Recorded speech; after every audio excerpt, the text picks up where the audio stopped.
खिलवाड़ कर रहा हो, उस व्यक्ति के लिए वोट मांगना मैं पूछना चाहता हूं अखिलेश यादव से, समाजवादी पार्टी के मुखिया से पूछना चाहता हूं कि उस व्यक्ति के साथ मंच शेयर करना और उसके लिए वोट मांगना, क्या ये आधी आबादी का अपमान नहीं है? और अगर आधी आबादी का अपमान है तो इस अपमान के दोषी ये लोग भी हैं जो कल रामपुर के मंच पर उस बदजवान के लिए वोट मांगने का कार्य कर रहे थे। मैं यही प्रश्न पूछना चाहता हूं बहुजन समाजवादी पार्टी की नेत्री सुश्री मायावती जी से भी, यही प्रश्न मैं उनसे भी पूछना चाहता हूं। भाइयों बहनों, ये पहली बार नहीं हुआ। आप याद करिए, जब जौहर विश्वविद्यालय के नाम पर यहां के दलितों को उजाड़ा जा रहा था, यहां के गरीबों को उजाड़ा जा रहा था, तब संसद में मैं सांसद था, अकेले मैं यहां के दलितों की लड़ाई को संसद में लड़ रहा था। तब मैं आवाज उठा रहा था कि यहां के गरीबों, यहां के पिछड़ों को उजाड़ करके, जबरदस्ती उनकी जमीनों पर कब्जा करके यहां पर एक व्यक्ति जबरन अपनी सल्तनत बनाने का जो कार्य कर रहा है, ये नहीं चलने देंगे। और हमारी सरकार ने आने के बाद फिर इस मामले में मुकदमा दर्ज किया है कि कोई भी व्यक्ति जो दलितों को उजाड़ेगा, एंटी भूमाफिया टास्क फोर्स भी हम लोगों ने ऐसे ही भूमाफियाओं के लिए तैयार किया है। और चिंता मत करना, हमने जो व्यवस्था बनाई है, अगर एंटी रोमियो स्क्वाड कार्य कर रहा है, एंटी भूमाफिया टास्क फोर्स भी उत्तर प्रदेश के अंदर कार्य कर रहा है। जिसने भी गरीबों की, दलितों की, कमजोर लोगों की जमीनों पर कब्जा किया होगा, बच नहीं पाएगा, कहीं भी जाएगा ढूंढ निकालेंगे, गरीबों को उनकी संपत्ति वापस करवाएंगे और अपनी बपौती बनाने वाले प्रदेश की सत्ता को और यहाँ की सल्तनत को जबरदस्ती गिरवी रखने वाले लोगों को जहां उन्हें पहुंचना होगा वहां पहुंचाने का कार्य भी करेंगे। ये आश्वासन देने के लिए आज आपके बीच में बोल रहे हैं। मैं पूछना चाहता हूं मायावती जी से भी और अखिलेश यादव से मैं पूछना चाहता हूं, क्या आधी आबादी का अपमान करके आप लोग हमेशा केवल हर कार्य को वोट बैंक के नजर से ही देखेंगे? एक व्यक्ति जो सरेआम अपनी बदजमानी के माध्यम से पूरी मातृ सत्ता को अपमानित कर रहा हो, उस व्यक्ति के लिए आप वोट मांगते हैं? जो गरीबों को, दलितों को, कमजोरों को, अति पिछड़ों को उजाड़ने का कार्य केवल अपनी व्यक्तिगत सल्तनत के लिए किया हो, अपनी व्यक्तिगत सल्तनत बनाने के लिए किया हो, उसके लिए वोट बैंक के लिए तुम केवल चुनावी लाभ के लिए आते हो। मुझे लगता है रामपुर की जनता कभी भी ऐसे अन्यायियों के साथ कभी खड़ा मत होना, कभी खड़ा मत होना। भाइयों बहनों, मैं आप सबको एक बात का एहसास कराता हूं, ये भारत की धरती है और ये भारत की धरती पर महाभारत भी हुआ था। महाभारत में द्रौपदी भी इस बात को बार बार कहती थी, चीरहरण का दोषी कौन? कोई नहीं बोल पा रहा था।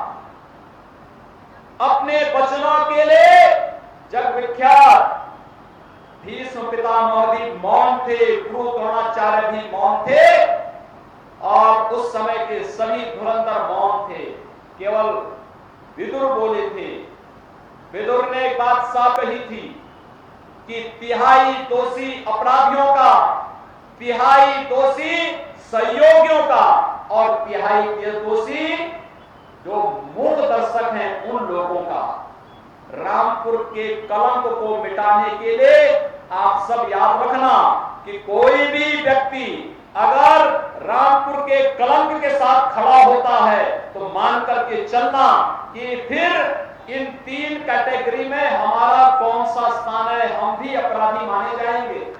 इसलिए हम कहीं भी न अपराधी के साथ खड़े होंगे, न अपराधी हैं, न अपराधी के साथ खड़े होंगे, न मौन बने रहेंगे। और रामपुर के सभी भाइयों बहनों से मैं यही अपील करूंगा, आप सबको दृढ़ निश्चय के साथ खड़ा होना होगा कि रामपुर के कलंक को मिटा करके लोकतंत्र की अपनी ताकत का एहसास कराएंगे। और इस ताकत का एहसास कराने का एक ही माध्यम है कि आधी आबादी का प्रतिनिधित्व करने के साथ ही भारतीय सिने जगत की एक मैसूर अदाकार जो अपनी कला और अपनी प्रतिभा के माध्यम से भारत की कला को, भारत की प्रतिभा को एक सम्मान दी है, वहां जयप्रदा जी को भारी मतों से कमल चुनाव चिन्ह पर चुनाव जिता करके आप भेजिए।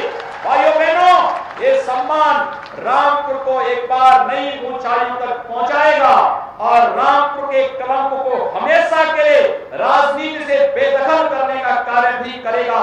यही अपील करने के लिए आज हम सब आपके पास आए हैं और आपसे यही अपील करने के लिए आए हैं कि रामपुर एक बार पुनः रामपुर के अनुरूप रामपुर को बनाना है, रामपुर के अनुरूप ही बनाना है। और इससे जो कार्य प्रारंभ हुआ है, विकास तेज होता है जब सांसद विधायक एक दल के हों, सत्ताधारी दल के हों। प्रदेश में हमारी सरकार है और केंद्र में मोदी जी फिर से प्रधानमंत्री बनेंगे। 2 चरणों के चुनाव संपन्न हो चुके हैं, 16 सीट अब तक प्रदेश के अंदर चुनाव संपन्न हो चुके हैं। और भाइयों बहनों, आप किसी से भी पूछिए, हर व्यक्ति कहेगा 16 सीटें भारतीय जनता पार्टी के पास थी और भारतीय जनता पार्टी के पास ही रहने वाली है। परसों 23 अप्रैल को 10 सीटों पर फिर से चुनाव, तीसरे चरण के चुनाव होने जा रहे हैं और तीसरे चरण के चुनाव में भी इन 10 की 10 सीटों पर जो भी लड़ेगा भाजपा से लड़ेगा और भारतीय जनता पार्टी इन सीटों को भी चुनाव जीतेगी। कोई संदेह देश के अंदर नहीं है। हर व्यक्ति जानता है देश के सम्मान की रक्षा कौन करेगा, देश के स्वाभिमान की रक्षा कौन करेगा, देश की सुरक्षा कौन करेगा।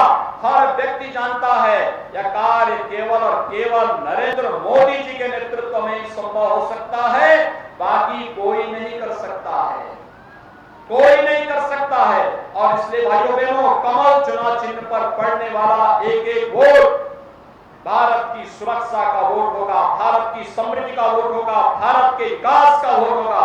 और भारत की विकास और भारत की समृद्धि के लिए नरेंद्र मोदी जी को फिर से प्रधानमंत्री बनाने के लिए कमल चुनाव चिन्ह पर रामपुर संसदीय सीट पर बहन जयप्रदा को भारी मतों से चुनाव जिताने की अपील आप सबसे करते हुए मैं वाणी को देता हूं विराम। धन्यवाद। जय हिंद, जय भारत, भारत माता की, भारत माता की, भारत माता की।